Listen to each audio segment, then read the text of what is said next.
Buenas tardes, soy Fabiola Santarelli, psicopedagoga del equipo técnico interdisciplinario de la unidad procesal 11 de General Roca, Río Negro, Patagonia, Argentina. Estoy acá junto a mi compañera Gaby Polfinetti, que es psicóloga, y Moira Repsin, que es la jueza a cargo de la unidad procesal 11. Vamos a compartir con ustedes una experiencia a la que le dimos el nombre de Adopción y Discapacidad, Condiciones y Posibilidades, que hemos trabajado en equipo en nuestro juzgado. En nuestra provincia, los equipos interdisciplinarios atendemos todos los expedientes del fuero de familia, entre ellos los expedientes de adoptabilidad. Por lo tanto, no hay en la provincia un equipo específico que se dedique exclusivamente a las adopciones. Nuestra intervención comienza en los casos de adopción cuando la sentencia de adoptabilidad queda firme. En ese sentido, si bien nosotros no tuvimos participación previa, la jueza del juzgado y en general el personal del juzgado sí han tenido contacto con el expediente en la medida que van trabajando todo el control y la legalidad. Una vez que empezamos esta intervención, siempre hay un proceso de reunión con la jueza y en ese empezamos a diseñar algunas estrategias, ya que ella tiene un conocimiento previo y nosotros lo propio que está en los expedientes y en los distintos legajos que están por cuarto. En este sentido, nosotros como equipo técnico siempre tenemos el desafío de poder realizar una escucha adecuada y ética respecto a los niños, niñas y adolescentes que están en los procesos de familia, y en el caso de la adopción, nuestro desafío es profundizar ese conocimiento, entendiendo que es necesario tener una clara entendimiento del contexto y necesidad del niño que está en ese proceso. En este caso particular se trataba de un niño de 4 años con una discapacidad grave y compleja, que en su desarrollo había varios retos que atender. El niño había sufrido intrauterinamente un accidente cerebrovascular y la lesión neurológica había sido muy significativa. Por lo tanto, las negligencias que se dieron posterior a ese nacimiento llevó a que se tome la medida por parte de los equipos de SENAC de la medida de protección. Si bien era un niño de 4 años, y nosotros estamos en el equipo acostumbrados a trabajar con niños, en este caso el niño no tenía desarrollada la comunicación, había palabras que él podía mencionar, pero que en realidad las entendían las personas que familiarizaban con él, no era tan fácil entenderlo. La movilidad, por haber tenido una hemiplegia, consecuencia de ese daño neurológico, hacía que no tuviera casi autonomía, estaba mayormente en silla de ruedas, y esporádicamente cuando estaba en el piso podía manejarse con un gateón lateral que era la mayor autonomía que se había logrado. No controlaba esfínteres y había cuestiones de todo lo que era la alimentación que tenían su dificultad también y que traía problemas intestinales y demás. También tenía, dificultades en la vista, si bien habían sido atendidas, tampoco era tan claro el diagnóstico de cómo veía, qué veía, y sin embargo, como otras situaciones propias de las atenciones, esos anteojos se habían perdido, por lo tanto había muchas dificultades en poder sostener y coordinar los tratamientos que necesitaba. Sin embargo, esto habitualmente lo hacemos, en este caso fue más que necesario, ir construyendo los saberes a partir de la coordinación, no solo con los profesionales del hogar donde el niño estaba internado, sino con aquellos operadores que lo atendían, ya que era importante poder empezar a descifrar las necesidades que él tenía. Algunos lo describían como un niño muy mañoso y otros desde el límite de la incapacidad. Es así que llegamos incluso con el contacto de una de las operadoras que, a pesar de ya no estar, si bien pertenece al SENAC, estaba en otro establecimiento, ella había sido la única que se había podido sostener y encargar de la constancia de hacer, por lo menos 2 veces por semana, la rehabilitación que desde salud se requería. Hubo encuentros con la neuróloga, con la kinesióloga, con la fundadora temprana, con la escuela especial. En esta construcción de saberes fuimos pudiendo entender la complejidad de este niño y poder empezar a pensar qué familia iba a estar en disponibilidad para atenderlo. Cuando se piden los legajos propios de nuestra localidad, eran muy pocas las familias que tenían disponibilidad para atender una persona con discapacidad y se refería a discapacidad leve. Por lo tanto, necesitamos igual entrevistarnos con ella y poder poner a disposición y entender si era algo que podían disponer, si tenían disponibilidad para ello. De lo cual no fue posible tampoco en el registro provincial ni nacional. Es por tanto que se empieza a pensar en la convocatoria pública.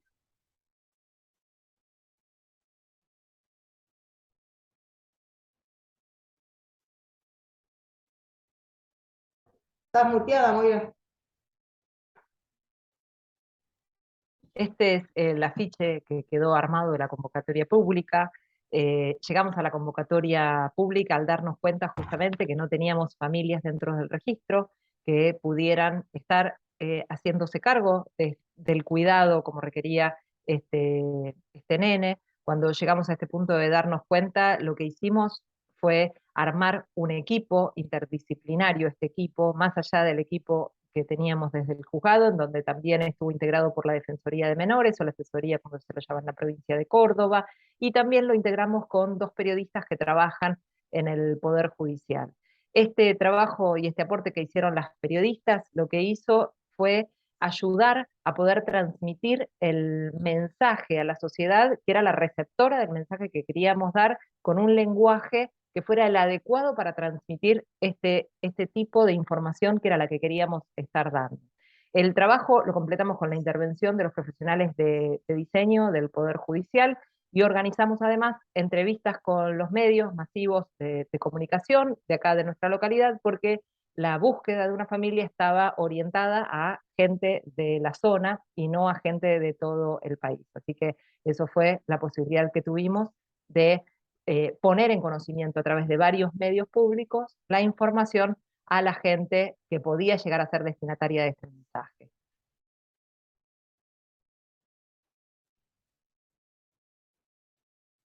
Bueno, la pareja, esta pareja parental no llega al juzgado porque ven el afiche en la escuela especial donde iba el niño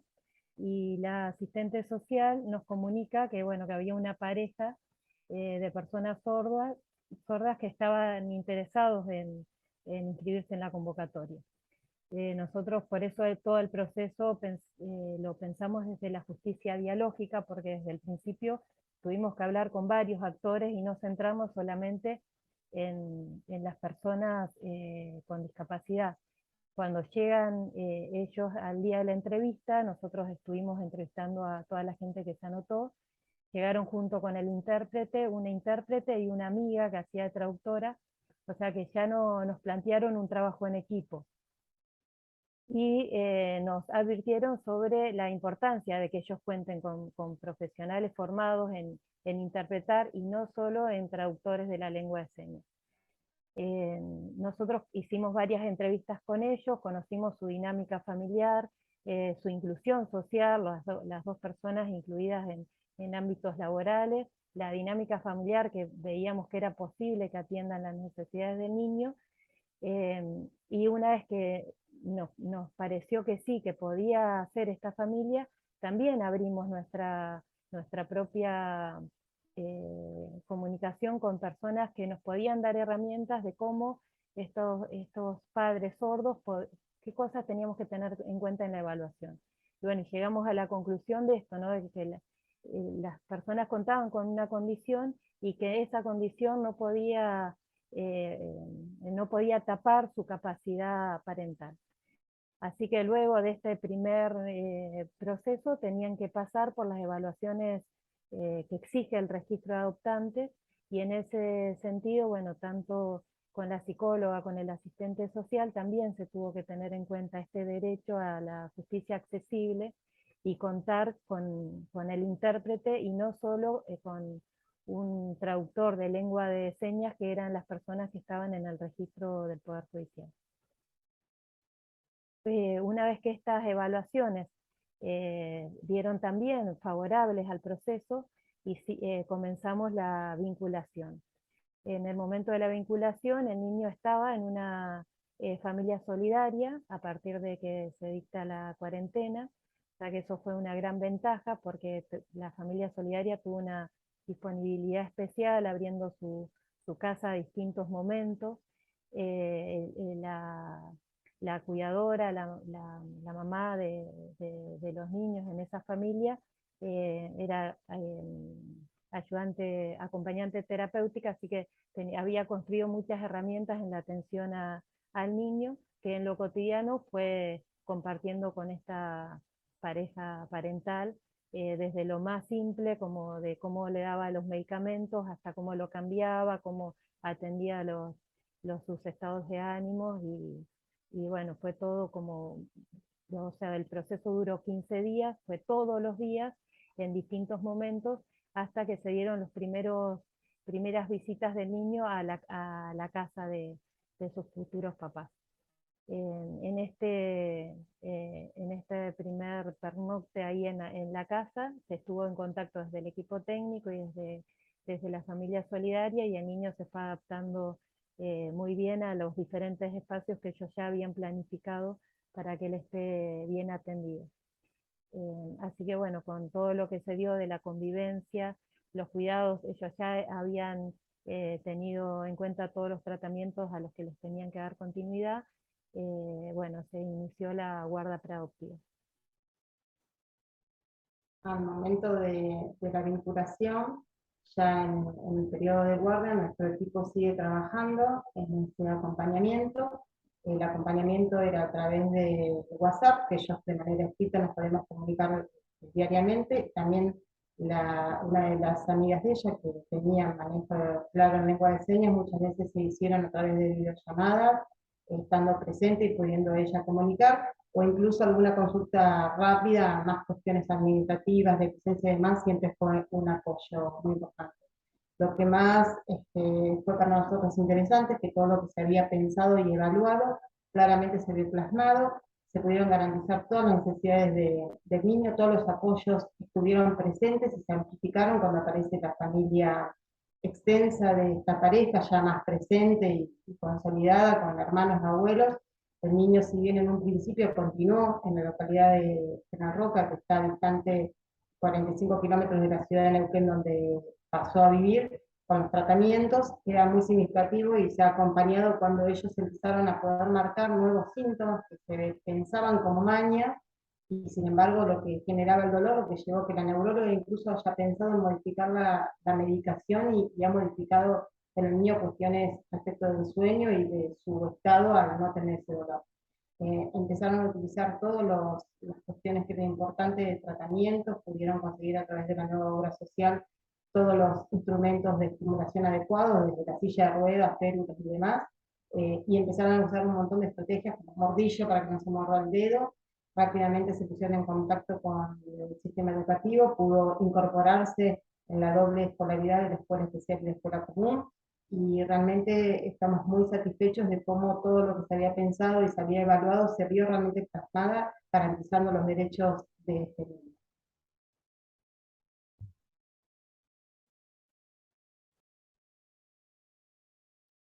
Una vez concluida esta etapa de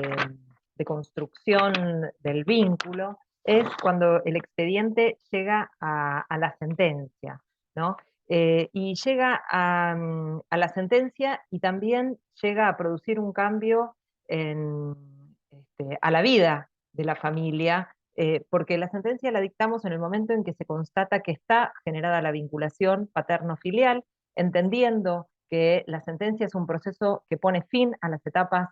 del proceso judicial, que determina una modificación jurídica en la vida de las personas, porque es un acto que emplaza el vínculo jurídico y modifica también los nombres, en principio el apellido, y después en algunos casos excepcionales, como ha sido este caso, también hubo una modificación en uno de los nombres de pila, pero es una parte, la sentencia, dentro de la construcción socioafectiva del grupo familiar. Y así lo entendemos desde el juzgado y también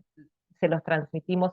a las familias. El proceso de adopción tiene muy pocos pasos desde el punto de vista procesal,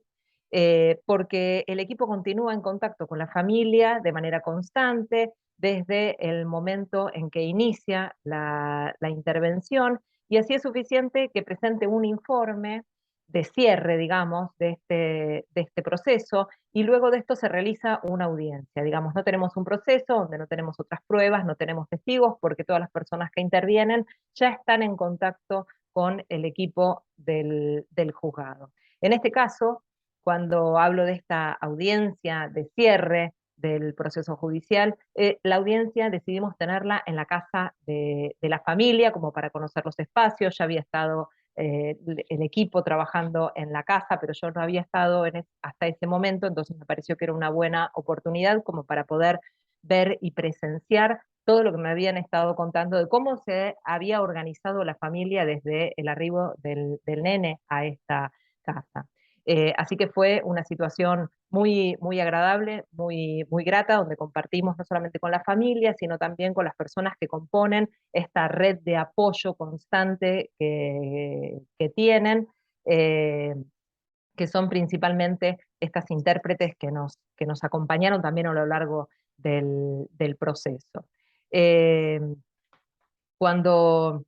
digamos, previo a la redacción, digamos, previo a iniciar la redacción de la sentencia, lo que hice fue consultar con estos dos papás para conocer si tenían la intención de que esta sentencia fuera una sentencia que se hiciera pública. Yo presumía que esto era algo que iba a ocurrir, que me iban a contestar que sí, pero bueno, tenía la obligación de preguntarles expresamente, me contestaron que sí, que su intención era difundirla, porque había mucha gente que ya les había estado consultando sobre esto en todo el país y que sabían que iban a querer esta herramienta que es la sentencia como para difundirla y conocer qué era lo que había pasado. Entonces, en ese contexto es que yo empecé a trabajar el texto de la sentencia, pensando la sentencia como una herramienta de comunicación social y de difusión, y por eso fue que me detuve a dar información que de otro modo no hubiera plasmado en un acto procesal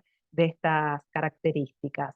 El eje del trabajo de esta sentencia, en definitiva, versó en asumir que las sentencias son un instrumento que perduran en el tiempo y sirven como referentes para que otros tribunales tomen el mismo camino sobre la base de este precedente jurisprudencial. Entonces ahí fue que expliqué cómo estuvimos trabajando desde el primer momento, cómo se dieron las etapas de la construcción familiar y cómo también esta construcción familiar se desarrolló con el acompañamiento comunitario, que si bien siempre existe en estos casos, se lo suele minimizar, como es el caso, por ejemplo, de la participación que tuvo la familia solidaria en